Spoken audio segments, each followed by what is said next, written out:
श्वेता झा, चाय पे चर्चा में आपका स्वागत है। और आज बात हम उस उड़ान की करेंगे जिसे दुनिया सलाम कर रही है। जी हां, अपने स्पेशल स्पेस मिशन पर शुभांशु शुक्ला निकल चुके हैं और आगे के स्पेस मिशन के लिए क्यों खास है ये उड़ान और उनकी कामयाबी को देश कैसे कर रहा है सेलिब्रेट, आगे आपको बताएंगे। नमस्कार, मैं आशा गुप्ता, स्वागत है आप सभी का चाय पर चर्चा में। बात उस कामयाबी की भी होगी जिसकी कहानी छत्तीसगढ़ की एक बेटी ने लिखी है। यहाँ के नारायणपुर की एक बेटी इस वक्त काफी चर्चा में है। तो कैसे हजार मुश्किलों को पार करके ये बेटी बन गई है बॉडी बिल्डर, इसकी कहानी आपको सुनाएंगे आगे। नमस्कार, स्वागत है आपका। मैं हूं आपके साथ गुंजन। बात बाढ़ की भी, जिंदगी को बचाने की, उस जिद की भी करेंगे जो जम्मू की तवी नदी में नजर आई। यहाँ एक शख्स अचानक से बाढ़ की चपेट में आ गया जिसे एसडीआरएफ ने बड़ी मुश्किल से बचाया। तो कैसे घंटों चला ये रेस्क्यू ऑपरेशन, इसकी तस्वीरें भी आगे आपके सामने होंगी। नमस्कार, आपके साथ मैं हूं दीपिका शर्मा। बात कियारा आडवाणी की भी करेंगे जिनके नाम की चर्चा मीना कुमारी के बायोपिक के साथ हो रही है। तो क्या है इस खबर की सच्चाई और क्या वाकई मीना कुमारी के रोल में नजर आ सकती है कियारा? देखिए, यकीन मानिए, जब भी किसी चीज की एक्साइटमेंट ज्यादा हो जाती है ना, पेट पे वो बटरफ्लाईज जब उठती हैं, वो मोमेंट क्या होता है, वो मोमेंट ऐसा होता है जो हमने आपको सुबह 12:01 पर दिखाया। क्या तस्वीरें थी, पूरा देश भावुक हुआ, किसी की आंखें नम थी, कोई खुशी से झूम रहा था, कोई नाच रहा था, कोई गा रहा था। आप लोगों का एक्सपीरियंस कैसा था? मेरे को भी एक्साइटमेंट हो रही थी क्यों, और एक थोड़ा सा एक डर भी था क्योंकि इससे पहले 6 बार मिशन लॉन्च होने से पहले किसी ना किसी वजह से रुका था। तो इस बार बस लग रहा था, और मतलब वो जो विजुअल्स आते हैं ना वो और ज्यादा एक्साइटेड कर देते हैं आपको। मेरा एक्सपीरियंस तो यही था। देखिए, आप लोग यहाँ पे स्टूडियो से कर रहे थे, मैं घर से देख रही थी वाकई। और अब वो जो आप कह रहे हैं बटरफ्लाईज वाली बात, नो डाउन, जब काउंटडाउन शुरू होता है ना, तो काउंटडाउन के समय मुझे लगता है कोई कहीं भी हो, वो बटरफ्लाईज आपको स्टमक में फील होते ही होते हैं। और जाहिर सी बात है, देश के लिए बहुत बड़ी बात है। ऑल्दो इसके इस मिशन से तमाम तरह का भी, अभी जो इससे पहले मैंने शो किया था उसमें ये पता चला कि तमाम चीजें हालांकि विदेशी है, लेकिन जो हमारे देश के हैं वो शुभांशु हैं। और इस बार जब वो गए हैं वहां पर अंतरिक्ष में, तो बहुत कुछ ऐसा एक्सपीरियंस वो लेकर लौटने वाले हैं जो हमारे आने वाले समय में स्पेस मिशन के लिए जितने भी होंगे बहुत कारगर, बहुत अच्छे होंगे। तो काफी एक्साइटेड है। आपने वो तस्वीर देखी होगी जब उनका स्पेस के लिए वो रवाना हो रहे थे, तो उनके पेरेंट्स, उनकी मदर बहुत ज्यादा भावुक हो गई थी। उनके मन में सोचिए कैसा लग रहा होगा ना कि मेरा बेटा इतनी स्पेस में चला गया है, कितना डर उन्हें लग रहा होगा, और साथ ही वो कितना प्राउड फील कर रहे हैं। उनकी बहनें भी लगातार यही बोल रही थी कि इमोशनल हो रही हैं, डर लग रहा है, क्योंकि जाहिर सी बात है घर का कोई मोमेंट ऐसा है उनके लिए, है ना? बच्चा। और आपने बहन का जिक्र किया श्वेता, इनफैक्ट उनकी बहनों ने एक और बात कही जो मुझे अभी याद आ रही है कि this is just a beginning for Shubhanshu. अभी बहुत लंबा सफर उनको तय करना बाकी है। बिल्कुल। और शगुफ्ता, एक और बात, आज एक आर्टिकल दीपिका में पढ़ी थी, उनकी पत्नी के बारे में जिक्र था। उसमें वो कह रहे थे कि उनकी पत्नी के बारे में बहुत कम लोग जानते हैं, लेकिन थ्रू आउट उन्होंने उस पूरी जर्नी को देखा है और जाना है जब हम जानते तक नहीं थे शुभांशु को। और आज वहां से लेकर यहाँ तक का सफर अपने आप में काबिल तारीफ है। तो देखिए, इंतजार की घड़ियां जिसकी हम बात कर रहे हैं आखिरकार आज खत्म हो गई। इसके साथ ही निकल पड़ा फ्लोरिडा में नासा के कैनेडी सेंटर से एक्सियोम 4 अपने स्पेस मिशन पर। एक तरफ ग्रुप कैप्टन शुभांशु शुक्ला के साथ 3 और एस्ट्रोनॉट्स अंतरिक्ष के सफर पर रवाना हुए, तो दूसरी तरफ अपने बेटे की इस उपलब्धि पर शुभांशु की मां भी इमोशनल होने से खुद को रोक नहीं पाई। अंतरिक्ष की ऊंची उड़ान पर रवाना हुए भारतीय एस्ट्रोनॉट शुभांशु शुक्ला ने भी स्पेस के रास्ते से अपना पहला मैसेज देते हुए कहा, मेरे कंधे पर मेरा तिरंगा है। अपने स्पेस मिशन के तहत शुभांशु अंतरिक्ष में जीवन की संभावनाओं को तलाशने की कोशिश करेंगे। साथ ही स्पेस में 7 अहम एक्सपेरिमेंट्स करेंगे। इनके बीजों से लेकर सूक्ष्म जीवों से जुड़े तमाम प्रयोग इसमें शामिल हैं। फिलहाल शुभांशु समेत तीनों एस्ट्रोनॉट्स के लिए खुला अंतरिक्ष का मैदान है और भरनी ऊंची उड़ान है। देखिए, आज का दिन जो है वाकई ऐतिहासिक है। हिंदुस्तान अंतरिक्ष में इतिहास बनाने निकल पड़ा है, या यूं कहें कि देश के लोगों की दुआ कबूल हुई है और शुभांशु शुक्ला मिशन स्पेस पर रवाना हो चुके हैं। वो पहले ऐसे भारतीय हैं जो कि इंटरनेशनल स्पेस स्टेशन पर कदम रखने जा रहे हैं। इस मिशन में उनका साथ दे रहे हैं 3 और एस्ट्रोनॉट्स। और ठीक देखिए, 12:01 पर फ्लोरिडा के कैनेडी स्पेस सेंटर से एक्सियोम 4 मिशन का आगाज हुआ। शुभांशु के साथ अमेरिका, हंगरी और पोलैंड के एस्ट्रोनॉट्स भी इस अंतरिक्ष यात्रा का हिस्सा हैं। ये सारे एस्ट्रोनॉट्स अंतरिक्ष में 14 दिनों तक रहेंगे और कुल 60 एक्सपेरिमेंट्स को अंजाम देंगे। 5, 4, 3, 2, 1. 3 nations, a new chapter.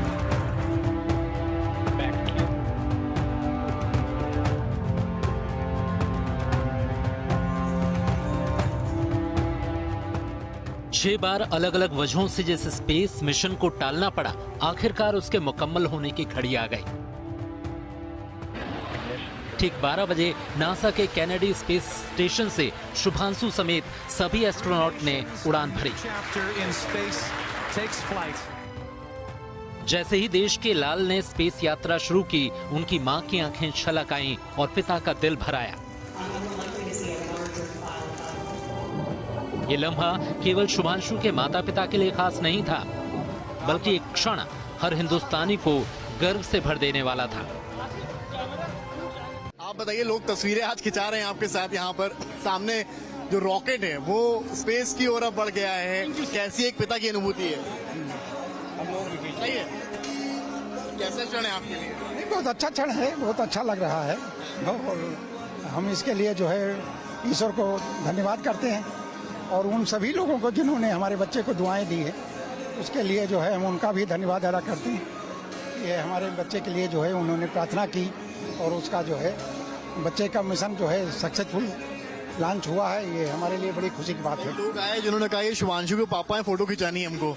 जब एक पिता ये सुनता है अच्छा लगता है। ये तो चीज बच्चे को जैसे बच्चे के जो है बच्चे को से हमारा जो है इतना नाम जैसे लोग ले रहे हैं या कर रहे हैं, ये बहुत गर्व की बात है। ये हमारे लिए जो है कुछ अच्छे पूर्ण कर्म होंगे जो ऐसे बच्चे का। शुभांशु एक ऐसा बच्चा जिन्होंने अपने पेरेंट्स का नाम और चेहरा भी नेशनल मीडिया पे एकदम खास बना दिया।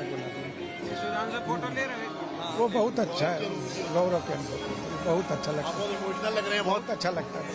भारत के बेटे यानी कि शुभांशु शुक्ला की माँ है। मैंने सही कहा, भारत के बेटे शुभांशु शुक्ला पूरे भारत के बेटे तो नहीं, हमारे तो थे ही थे, अब तो पूरे भारत के बेटे हो गए। भारत के बेटे हो गए।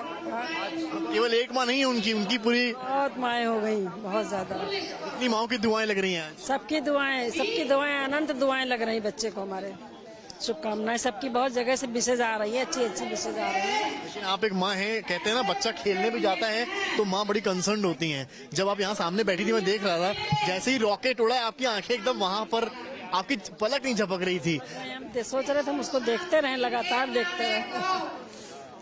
लगातार मैं देख रही थी, खुशी के आंसू गिर रहे थे और कोई दुख नहीं है, बिल्कुल खुशी के आंसू। बहुत बड़ा अचीवमेंट है। आपके जो पति हैं, आपके साथ कई लोग मैं देख रहा हूँ रैंडमली तस्वीर खिंचा रहे हैं। शुभांशु ने आप लोगों को भी एक बड़ा खास, आप चाहे टीवी खोल कर देख लीजिए, हर जगह आप ही लोग हर जगह छाए हुए हैं। शुभांशु शुक्ला तो सेलिब्रिटी बन गए हैं। आप लोग भी बन गए हैं, अपने पूरे परिवार को बना दिया। हाँ, बना दिया सच में। शुभांशु की कामयाबी का जश्न उस स्कूल में भी जोर शोर से मना जहां उन्होंने पढ़ाई की। इस स्कूल में सुबह से ही शुभांशु के लिए शुभकामनाएं लेकर लोग पहुंचे थे। तमाम स्टूडेंट्स के हाथों में तिरंगे थे और लबों पर शुभांशु की शुभ यात्रा की दुआएं थी। जैसे ही शुभांशु के स्पेसक्राफ्ट ने जमीन छोड़ी, स्कूल शुभांशु की कामयाबी के जश्न में डूब गया।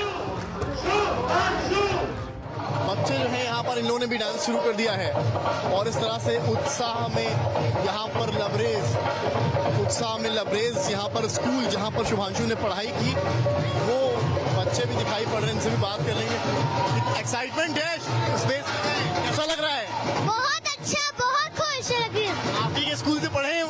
हाँ, हमें पढ़ा, बहुत अच्छा लग रहा है। डांस चल रहा है? कौन सा डांस कर रहे हैं? डांस चल रहा है आप लोग का? तो देखिए भांगड़ा यहाँ चल रहा है। टीचर्स भी जो है यहाँ पर आएंगे अगर आप, तो जो टीचर्स हैं वो भी यहाँ पर भांगड़ा कर रहे हैं। इस तरह का माहौल आपको यहाँ पर फिलहाल साफ देखने को मिलेगा कि किस तरीके से यहाँ पर भांगड़ा चल रहा है और लोग जो है वो सेलिब्रेट।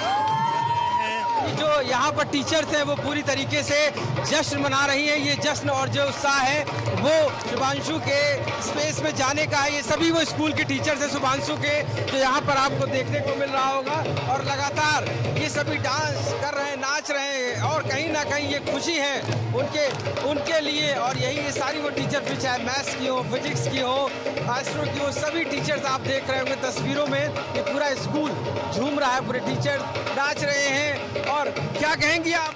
बहुत एक्साइटेड है and lot of good wishes to him. हमारा बेटा Shux, we wish him all the best and a safe journey back home. Shubhanshu की उड़ान के 10 मिनट बाद ही उनका ड्रैगन स्पेसक्राफ्ट रॉकेट से अलग हो गया। मिशन का पहला हिस्सा कामयाब रहा।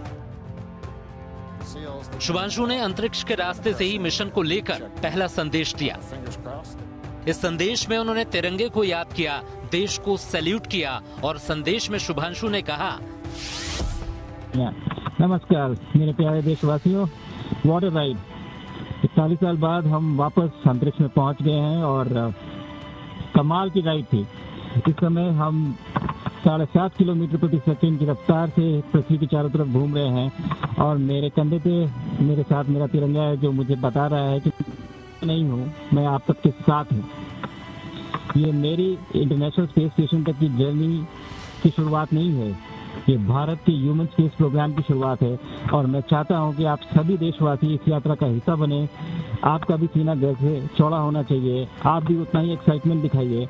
आइए हम सब मिलकर भारत के इस ह्यूमन स्पेस प्रोग्राम की जर्नी की शुरुआत करें।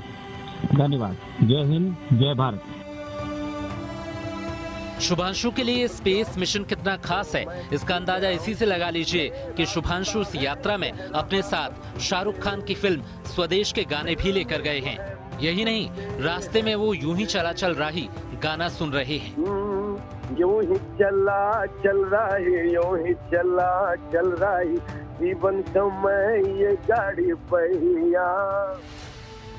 भारत का लाल अंतरिक्ष के मेगा मिशन पर निकल चुका है। शुभांशु शुक्ला का अंतरिक्ष यान करीब 28 घंटे के बाद कल शाम 4:30 बजे ISS से जुड़ेगा। इस अंतरिक्ष स्टेशन में शुभांशु 14 दिन रहेंगे। इस दौरान वो 7 प्रयोग करेंगे। इन प्रयोगों को भारतीय संस्थानों ने तैयार किया है। इनमें ज्यादातर बायोलॉजिकल स्टडीज होंगी। इसके साथ ही शुभांशु नासा के साथ 5 और प्रयोग करेंगे। लंबे अंतरिक्ष मिशन के लिए डेटा जुटाएंगे। जाहिर है शुभांशु के मिशन की शुरुआत जानदार रही है। उम्मीद है उनकी पूरी यात्रा शानदार रहेगी।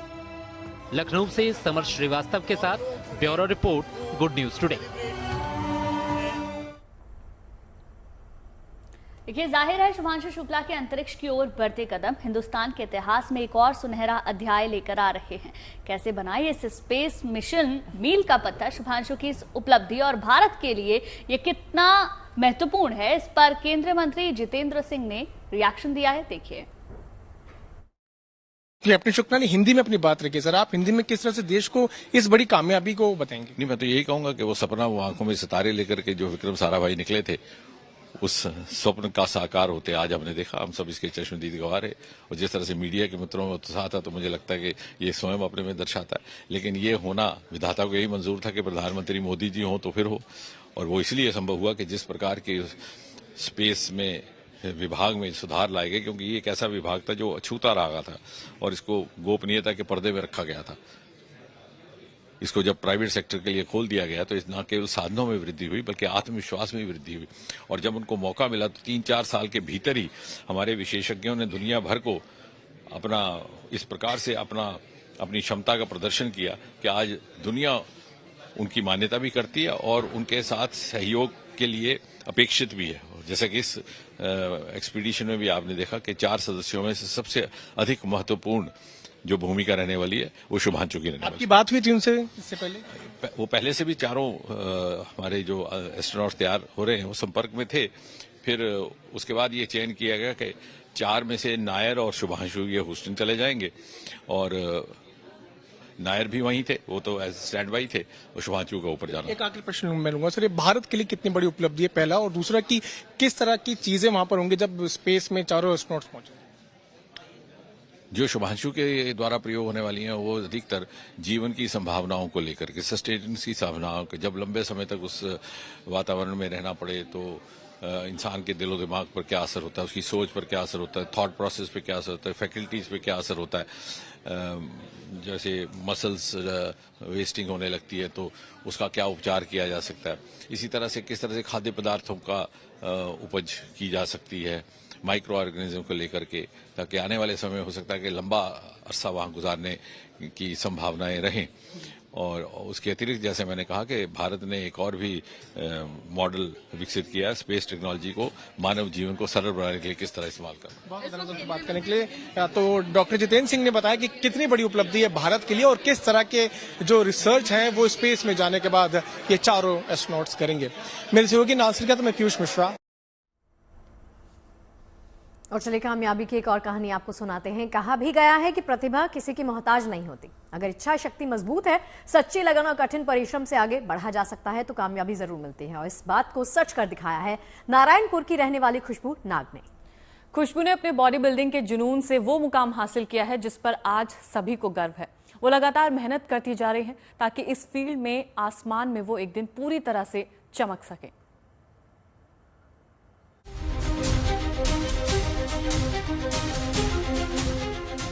छत्तीसगढ़ के बस्तर की पहचान नक्सलवाद नहीं, उसकी पहचान वहां की प्रतिभाओं, हुनर और जिंदगी की जिद से है। और इसी पहचान को कायम रखा है वहां की बेटी खुशबू नाग ने। आर्थिक तौर पर कमजोर परिवार में पली खुशबू ने अपनी वो ताकत दुनिया को दिखाई जिसे देखकर हर कोई हैरान है। नारायणपुर जिले के अबूझमाड़ की बेटी खुशबू ने विदेशों में भी छत्तीसगढ़ का परचम लहराया है। खुशबू के पिता एक साधारण से बढ़ई हैं, पर उनकी बेटी की प्रतिभा असाधारण है और उसके हिस्से में कई उपलब्धियां हैं। उन्होंने regional international body building championship 2025 में कांस्य पदक जीतकर इतिहास रचा है। दिल्ली में आयोजित इस प्रतियोगिता में खुशबू ने देश और विदेश से आए धुरंधरों को चुनौती दी और ये उपलब्धि अपने नाम की। मेरी शुरुआत हुई 2019 के बाद। आज से 6 साल पहले मैं फिटनेस के लिए ज्वाइन की थी जिम। उसके बाद धीरे धीरे मेरा इंटरेस्ट पावर लिफ्टिंग की ओर बढ़ता गया और उसके बाद मैंने लगातार नेशनल खेले, मेडल हासिल किया। कई मुश्किलें भी आई फाइनेंशियल, फिर भी मैं रुकी नहीं, करते गई और करते करते आज मैं बॉडी बिल्डिंग में इंटरनेशनल में थर्ड प्लेस हासिल कर चुकी हूँ, क्योंकि दिल्ली में आयोजित हुआ था प्रगति मैदान में। कैंसर से अपनी मां को खोने के बाद भी खुशबू ने अपना हौसला नहीं खोया और अपनी मेहनत से जीत की ओर कदम बढ़ाती जा रही हैं। काफी लोगों ने मुझे सपोर्ट किया। मेरे कोच विनीत यादव, सुमित इज्जतदार और मेरे परिवार वाले, साथ में जिले के एसपी प्रभात सर और निको इंडस्ट्रियल ने मुझे बहुत सपोर्ट किया। फिलहाल तो अभी हमारे यहाँ स्थिति ठीक नहीं है। पत्नी के चले जाने से थोड़ा सा आर्थिक संकट हमारे ऊपर है। इस हिसाब से हम सरकार से कुछ गुहार लगाना चाहते हैं कि नारायणपुर का नाम रोशन करने वाली एक खुशबू नाग, वो आज मेरा बेटी नहीं, वो पूरा नारायणपुर जिला का है, पूरा छत्तीसगढ़ का बेटी है। उसके लिए कुछ मदद का आवश्यकता है, क्योंकि वो आगे चल के नाम रोशन करे हमारे अबूझमाड़ नारायणपुर जिला के लिए, पूरा छत्तीसगढ़। खुशबू फिलहाल मुंबई में होने वाली प्रतियोगिता की तैयारी में जुटी हुई है, जिसके लिए वो पूरी शिद्दत के साथ पसीना बहा रही हैं। उम्मीद है कि उसकी ये मेहनत रंग लाएगी और वो यूं ही अपने परिवार के साथ देश और प्रदेश का नाम रोशन करती रहेगी। Bureau report, good news today.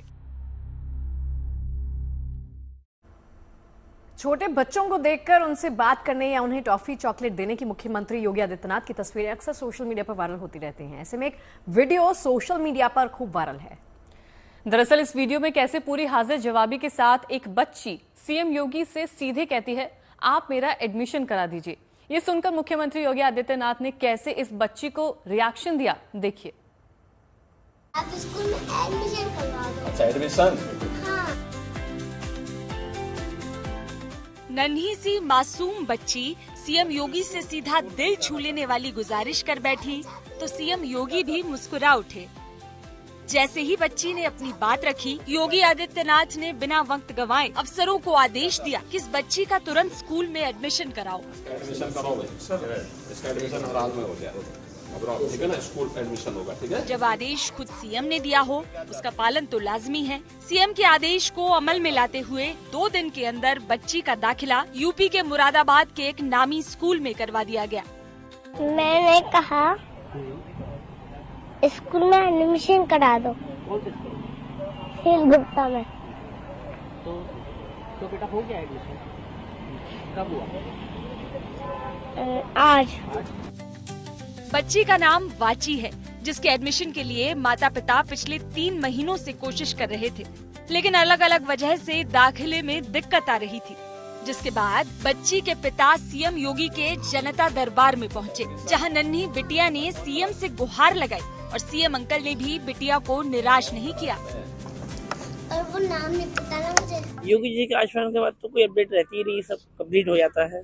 और वैसे ही हुआ कि योगी जी ने जैसे कहा वैसी का वैसी यहाँ एडमिशन कंप्लीट हो चुका है। टी के तहत मैंने फॉर्म भरा था, तो उसमें मुझे कई बार यहाँ आना पड़ा।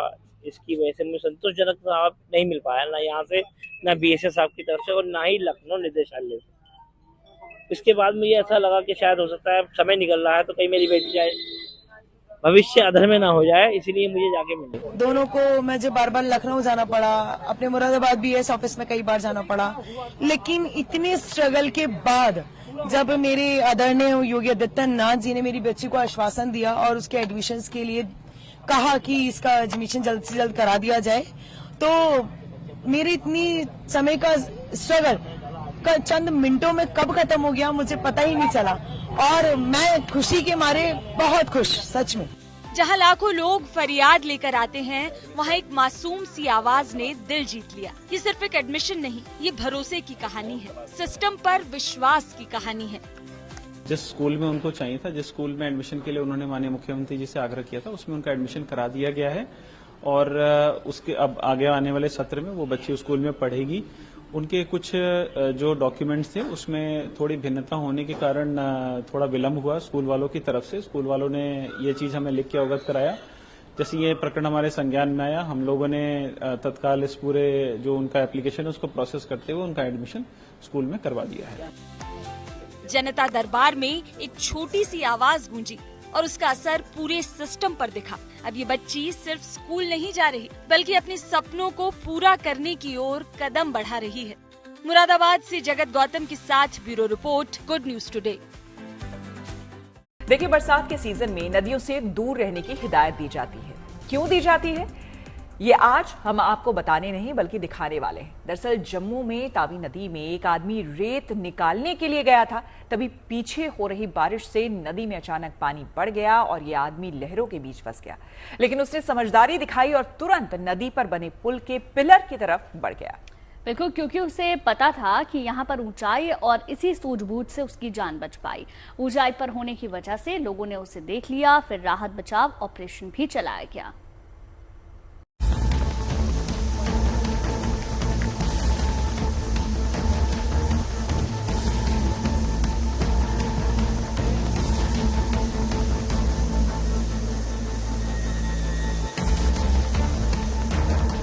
मॉनसून सीजन में हो रही बारिश से देश की ज्यादातर नदियां उफान पर हैं। उत्तराखंड से लेकर कश्मीर तक ऐसा ही आलम है।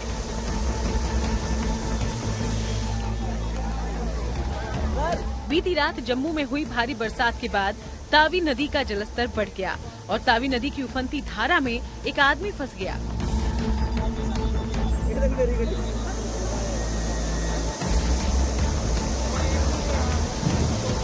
ये खबर मिलते ही जम्मू की तमाम एजेंसियां अलर्ट हो गई।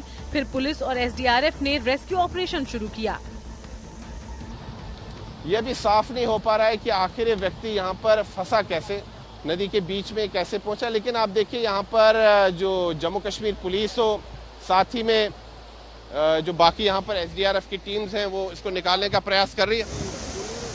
मौके पर पहुंची राहत और बचाव टीम ने देखा कि पुल के नीचे पिलर के पास एक आदमी उफनती लहरों के बीच किसी तरह खुद को थामे खड़ा है। पल पल बीतते वक्त के साथ अनहोनी की आशंका भी बढ़ती जा रही थी, क्योंकि पानी का शोर और इसकी रफ्तार कम होने का नाम नहीं ले रही थी।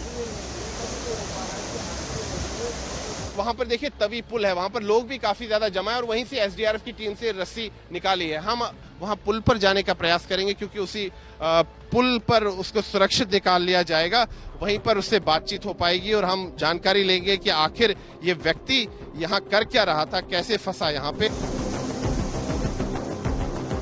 देखते ही देखते पुल के ऊपर लोगों की भीड़ लग चुकी थी। फिर वो हुआ जिसकी उम्मीद वहां मौजूद सभी लोग कर रहे थे। एसडीआरएफ की टीम ने रस्सियों से बनी सीढ़ी को पुल के नीचे की तरफ फेंका। फिर लाइफ सेविंग जैकेट पहने एसडीआरएफ का एक जवान इस सीढ़ी से नीचे उतरने लगा। तस्वीरें देखिए आप, देखिए जो रेस्क्यू टीम्स है उन्होंने यहाँ पर जो लैडर है, जो रस्सी की लैडर है, उसको नीचे रखा है, लगा दिया है। और अब इस व्यक्ति को कहा जा रहा है कि इसी सीढ़ी के ऊपर ये जो रस्सी की ये जो सीढ़ी है, ये जो नीचे लगाई जा रही है, इसी का सहारा लेके ये ऊपर चले जाए। हालांकि तेज बहाव में हवा के शोर से हिलती सीढ़ियों से नीचे उतरना बेहद जोखिम भरा था, मगर नीचे लहरों से जूझ रही जिंदगी को बचाने के लिए ये जवान बेखौफ होकर नीचे उतरता चला गया। इस मिशन का सबसे मुश्किल हिस्सा था लहरों के बीच उतरने के बाद फंसे हुए आदमी तक पहुंचना। तभी वहां लटके तारों के सहारे वो आदमी कुछ फीट दूर खड़े एक जवान तक पहुंचा। मदद के लिए पहुंचे जवान ने फंसे हुए आदमी को पीठ थपथपाकर सब कंट्रोल में होने का भरोसा दिया। हम थोड़ी देर पहले तवी नदी के तट पर थे, अब हम तवी पुल पर आ गए हैं, क्योंकि यहीं से जो है सीढ़ी नीचे डाली गई है और उसी सीढ़ी के सहारे वो ऊपर आएगा। देखिए यहाँ पर एसडीआरएफ की टीम्स भी है, हम आपको यहाँ की तस्वीरें दिखा रहे हैं। ये देखिए एसडीआरएफ की टीम्स यहाँ मौजूद हैं और मैं आपको बस तस्वीरें दिखाता हूँ। ये देखिए तस्वीरें यहाँ की। इसके बाद शुरू हुआ लहरों के बीच से ऊपर पुल तक जाने का आखिरी और सबसे चुनौतीपूर्ण चरण, जिसके लिए एसडीआरएफ जवान ने पहले फंसे हुए आदमी को सुरक्षा उपकरण पहनाए। शरीर पर बांधे गए ये रक्षा उपकरण रस्सी से बांधे गए, जिसका एक सिरा पुल के ऊपर खड़ी रेस्क्यू टीम के पास था। इसके बाद एसडीआरएफ जवान ने उस आदमी को हवा में लहराती सीढ़ियों पर चढ़ाया। धीरे धीरे वो सीढ़ी पर चढ़ते हुए ऊपर तक पहुंचा।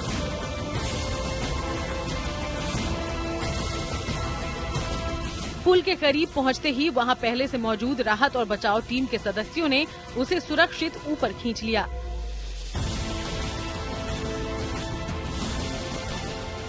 व्यक्ति जो फंसा हुआ था उसको सुरक्षित बाहर निकाल लिया गया है। ये लाइव आपने रेस्क्यू ऑपरेशन देखा और यहाँ पर एसडीआरएफ की टीम जो है उन्होंने बेहतरीन कार्य किया है और आपदा प्रबंधन से जुड़े हुए लोग जो हैं, जब प्राकृतिक आपदा आती है तो काफी मुश्किल परिस्थिति में वो यहाँ पर कार्य करते हैं। बताया गया कि ये आदमी रेत लेने के लिए नदी में उतरा था, मगर अचानक पानी बढ़ने के बाद वो फंस गया। आप क्या करने गए थे नदी? रेत बनने, रेत निकालने। हाँ, ऊपर जा से बहाव बढ़ गया, पानी बहुत पानी आया अचानक से। मैंने ताड़ियों ने मारा, जब फंसा गया। कितने बजे आप नदी में गए थे रेत निकालने? ये 8:45 बजे। नाम क्या नाम? 8:45। 8:45। तो आप यहाँ अचानक से बहाव बढ़ गया?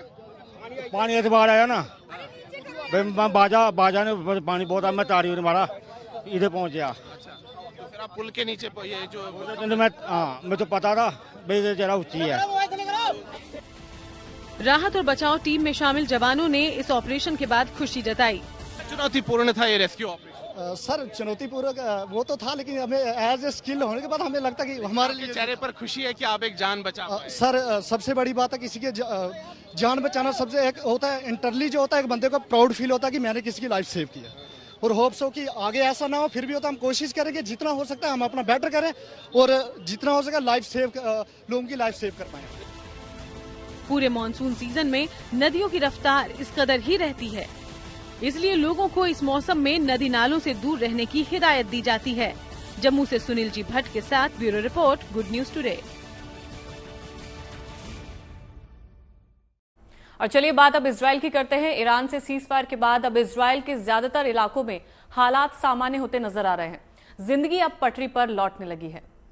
तेल अवीव में स्कूल खुलने लग गए हैं और नन्हे कदम स्कूल की तरफ बढ़ चले हैं। यहाँ हालात सामान्य होने से लोगों की खुशी का ठिकाना नहीं रहा। देखिए तेल अवीव से हमारी सहयोगी शिवानी शर्मा की बेहद खास रिपोर्ट। ये तस्वीरें बताने के लिए काफी हैं कि यहाँ हालात अब सामान्य हो रहे हैं। जिंदगी पटरी पर लौट रही है, लोग घरों से बाहर आ रहे हैं, बाजार खुल रहे हैं और नन्हे कदम स्कूल की ओर बढ़ रहे हैं। जिन इमारतों पर कुछ दिनों पहले तक बमों और मिसाइलों की बारिश हो रही थी, वहां अब शांति है, लेकिन इमारतों पर हमले के निशान अभी बाकी हैं। पिछले 12 दिनों में इजराइल और ईरान दोनों देशों के लोगों के लिए हालात बिल्कुल असामान्य थे। कभी सायरन की आवाज सुनाई देती थी तो कभी धमाके की गूंज लोगों के कानों में गूंजती थी। लेकिन जैसे तैसे वो मुश्किल भरे 12 दिन बीत गए और इजराइल ईरान में आखिरकार सीज फायर पर सहमति बन गई। दोनों तरफ से हमले तो अब रुक गए हैं, लेकिन यहाँ इमारतों और घरों पर निशान अभी बाकी है। हालांकि एक तरफ उन जर्जर इमारतों और घरों को फिर से संवारने और बचाने की कोशिश हो रही है, तो वहीं दूसरी ओर 12 दिन के बाद इजराइल में एक बार फिर से स्कूल खुलने लगे हैं। We feel really great. It were really not easy 12 days that we had, waking up a few times a night, going down to the underground shelter. Kids are feeling good and we're really excited. वाकई में Israel की ये तस्वीरें बेहद सुकून देने वाली हैं। स्कूल जाने की खुशी बच्चों के चेहरे पर साफ झलक रही है। न सिर्फ बच्चे बल्कि पेरेंट्स भी स्कूल खुलने और हालात सामान्य होने से बेहद खुश हैं। Of course, it's a relief. We are all waiting to go back to normal. We've been waiting for that every day since it started, and we should see how things will develop, and we hope this normal will sustain, will continue. कुल मिलाकर Israel और Iran के बीच cease fire के बाद अब हालात सामान्य होने लगे हैं। यहाँ लोग अपने काम पर और जिंदगी पटरी पर लौट रही है। तेल अवीव से शिवानी शर्मा के साथ bureau report, good news today. कहते हैं कि सच्चे मन से दुआ अगर आप करते हैं ना तो ऊपर वाला कबूल जरूर करता है। सच्चे मन से करनी पड़ेगी, लेकिन किया आपकी कबूल? बिल्कुल, हमेशा करते हैं जब भी मैं दिल से कुछ मांगती हूँ। How sweet. देखिए, कई सारी मेरी हो चुकी है, एक बहुत दिन से पेंडिंग है, इसलिए जब वो पूरी हो जाएगी तब मैं बताऊंगी। और पता है मेरे साथ भी क्या होता है, जैसे मैं कंफ्यूज हो जाती हूँ ना कि दो चीजों में से मुझे क्या चूज करना है, तो मैं ना चिट्स डाल देती हूँ भगवान जी के सामने, तो जो मैंने आंख बंद करके उठाई ना फिर वो पूरी मान लेती हूँ। ये कितना इंटरेस्टिंग तरीका है, ये भी कर सकते हैं। लेकिन एक और इंटरेस्टिंग तरीका है ये कि घर पहुंचने से पहले मेरी सगाई पक्की हो जाए। अरे ये लिखा गया है, ये खत लिखा है। राजस्थान के सीकर का है मामला। एक शख्स यहाँ से निकला खाटू श्याम जी के दर्शन करने के लिए। जैसा कि आप सभी जानते हैं कि अपने भक्तों पर वो कृपा बरसाते हैं, तो भक्त अपनी मनोकामनाएं लेकर उनके दर पर पहुंचते हैं। लेकिन इसी दौरान एक भक्त ने ऐसा खत लिखा उनको जो चर्चा में आ गया। तो चलिए बगैर देर किए आपको दिखाते हैं खाटू श्याम के इस अनोखे भक्त की वो रोचक चिट्ठी जिसका जिक्र खूब हो रहा है।